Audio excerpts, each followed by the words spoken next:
Assalamualaikum warahmatullahi wabarakatuh. Waalaikumsalam warahmatullahi Warahmatullahi wabarakatuh. wabarakatuh.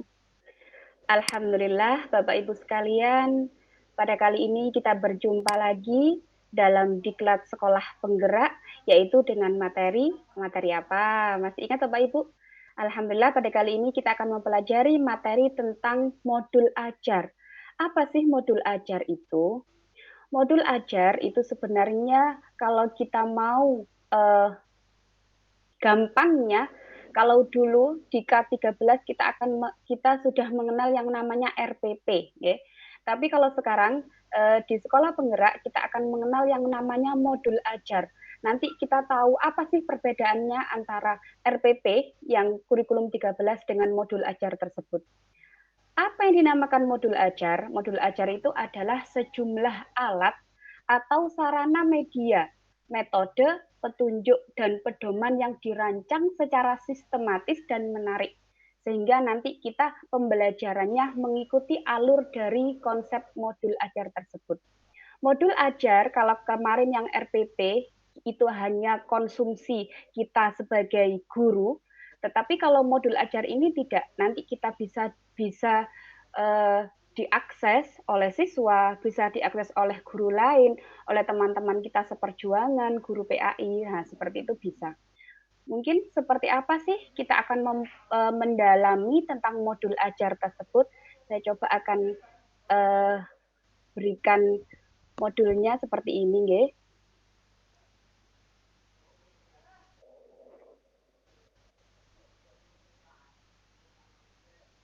Modul ajar.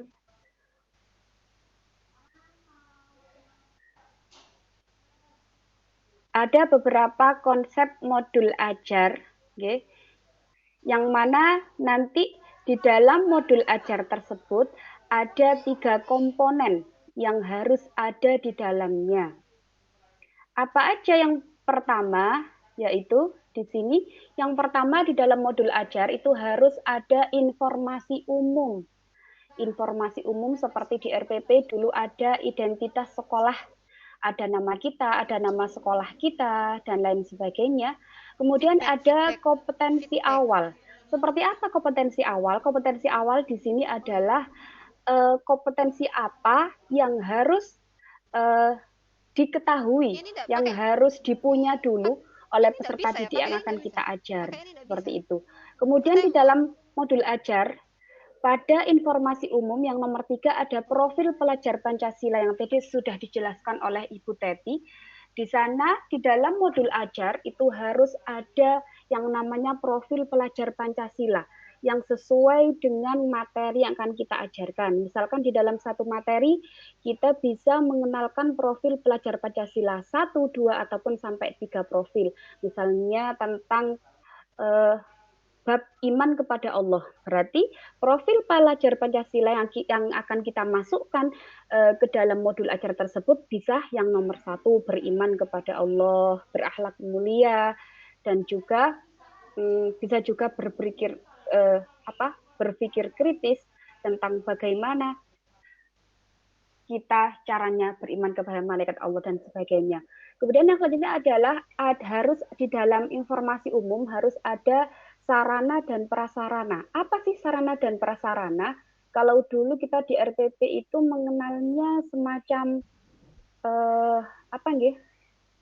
Yang harus misalnya kalau di sini sarana dan prasarana itu seperti buku panduan, buku siswa, buku guru, misalkan kita bikin video pembelajaran dan lain sebagainya. Kemudian adalah yang selanjutnya adalah target peserta didik. Peserta didik yang seperti apa yang akan kita ajar? Di sana ada peserta didik yang cara berpikirnya tinggi, ada yang sedang dan juga ada yang rendah. Nanti kita tentukan modul ajar kita itu buat anak yang seperti apa, seperti itu. Kemudian selanjutnya pada informasi umum ada model pembelajaran yang akan digunakan. Model pembelajaran apa yang akan kita gunakan di dalam materi tersebut. Itu adalah komponen yang pertama, yaitu tentang informasi umum. Komponen yang kedua adalah tentang komponen inti. Apa komponen inti itu? Yaitu di sana ada tujuan pembelajaran yang tadi sudah kita bahas dengan Ibu Ula. tujuan pembelajaran bisa baiknya ada 3 tujuan nanti di dalam suatu pembelajaran itu ya.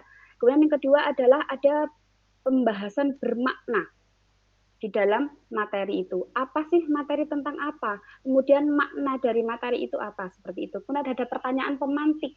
Apa pertanyaan pemantik? Pertanyaan pemantik itu adalah pertanyaan yang bisa memancing siswa untuk lebih semangat di dalam pembelajaran.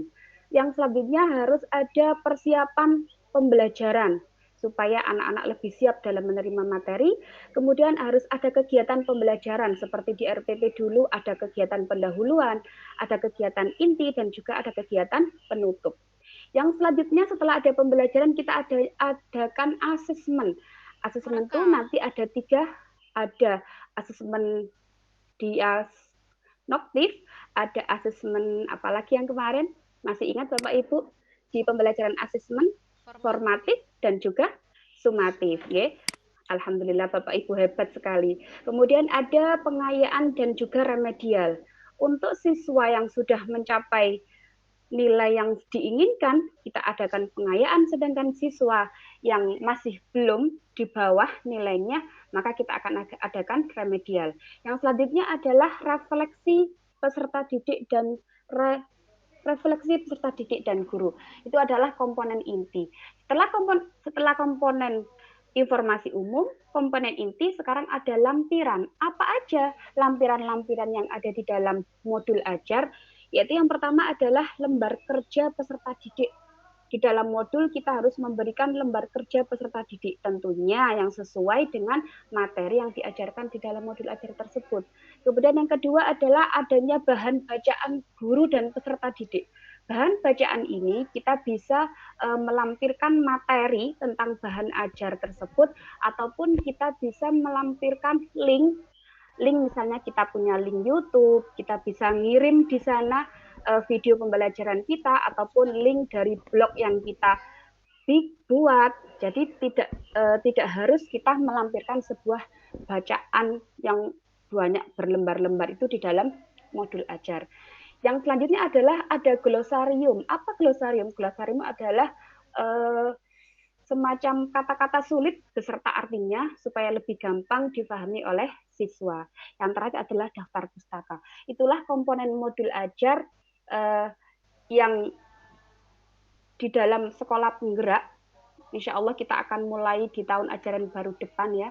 Kita akan mulai dengan membuat modul ajar ini untuk pembelajaran di sekolah kita. Mungkin dari saya cukup sekian. Bapak Ibu, ada yang ditanyakan sebelum saya lanjutkan ke contoh seperti apa sih sebenarnya modul ajar tersebut?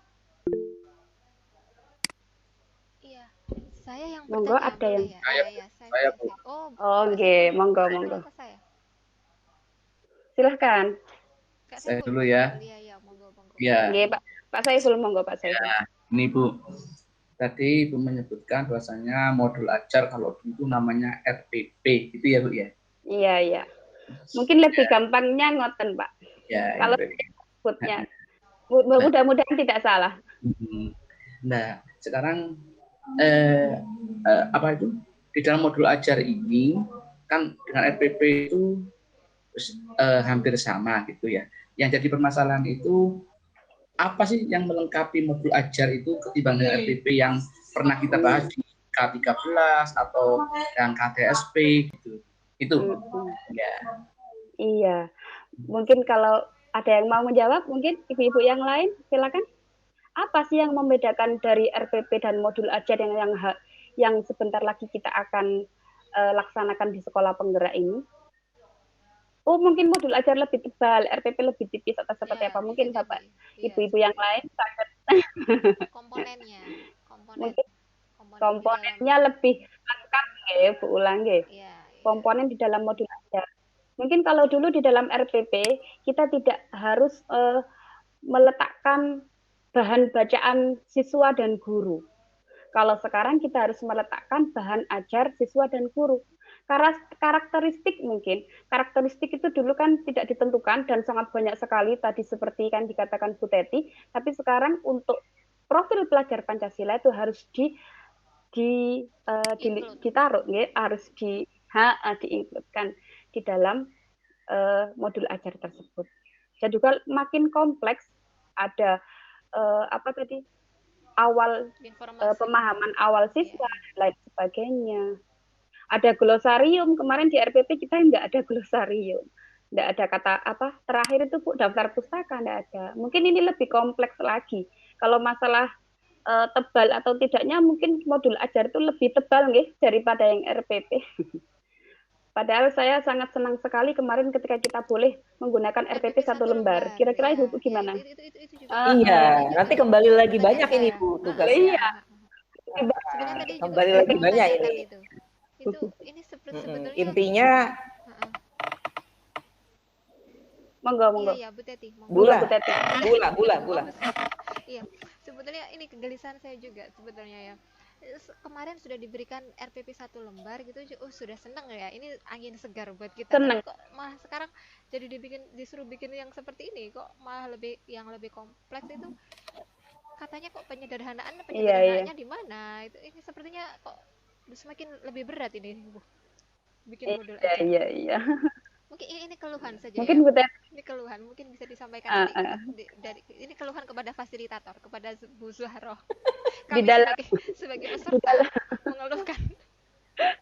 belum terapkan juga. Saya di dalam juga hati seperti itu. Juga keluhan yang lebih berpengalaman sudah mulai bikin RPP lebih dulu. Sejak zaman saya masih sekolah, mungkin Bu Teti sudah bikin RPP nggih? Iya. Sudah. Ya intinya ini belum ditambahkan dengan digitalnya. Ini belum ditambahkan dengan digitalnya. Ini nanti kalau sudah masuk ke digitalnya akan lebih lagi memerlukan waktu. Mungkin lebih penyesuaiannya lebih lama lagi. Sangat kompleks sekali. Ya. Mungkin saya boleh menampilkan contoh, ya, mungkin contoh sederhana yang milik saya. Seperti apa sih gambaran? Mungkin Pak Saiful tadi kepingin tahu, mana sih perbedaan antara RPP dengan modul ajar? Mungkin ini punya saya bukan yang sempurna, tapi ini yang saya buat kemarin, biar kita tahu gambaran aja. Ini modul ajar yang sudah saya bikin kemarin, yang mungkin lebih kompleks, tapi punya saya masih belum kompleks karena kemarin masih pembelajaran dan kita masih belum punya tuntunan untuk membuatnya. Nah, ini di sini ada informasi umum Pak Saiful, ada identitas sekolah, komponen awal dan lain sebagainya. Nah, kemudian ada kegiatan komponen inti, tujuan pembelajaran sampai wa'ala alihi wasahbihi ya, sampai asesmennya juga. Kemudian ada lampiran, lembar kertas didik. Kemudian ada bahan ajar siswa. Di sini saya lampirkan bahan ajarnya cuma sedikit, ya, karena memang kita bikin modul ajarnya waktunya terbatas. Ada glosarium juga sedikit, daftar pustakanya juga sangat minim sekali. Ya, mungkin itu gambarannya. Mantap Ibu, berapa lembar Ibu? Itu berapa lembar Bu? Cuman sedikit Ibu. Saya cuma 2 lembar Bu kemarin itu. Ibu berapa lembar itu? 5 lembar. 5 lembar. Iya, 5 lembar kok. Saya cuma 2 lembar. Alhamdulillah itu sampai malam Bu, hampir jam 12 malam itu. Alhamdulillah ya, mungkin itu kurang jauh dari kata sempurna, tapi itulah yang bisa saya buat dalam waktu sesingkat itu. Mantap. 5 lembar itu luar biasa buat saya itu. 2 lembar aja sudah lumayan buat saya itu. Mungkin ada yang ditanyakan lagi atau sudah bisa diakhiri perjumpaan kita pada kali ini? Iya. Kalau dari saya cukup. Cukup. Ya sudah, semoga pada tahun berikutnya di Sekolah Penggerak kita bisa membuat modul ajar yang terbaik, ya. Amin. Daripada padahal kemarin saya juga sangat senang sekali ketika 1 tahun kemarin membuat RPP 1 lembar ya Ibu. Akhirnya kita tidak banyak-banyak. Alhamdulillah sekarang kita mendapatkan tugas lagi, yaitu membuat modul ajar di dalam memperbaiki pembelajaran kita di sekolah. Yang tidak 1 lembar ya. Yang makin kompleks. Semoga kita bisa melaksanakannya. Amin. Mungkin itu yang bisa kami sampaikan. Apabila ada lebihnya, kami mohon maaf. Wassalamualaikum warahmatullahi wabarakatuh. Waalaikumsalam warahmatullahi wabarakatuh.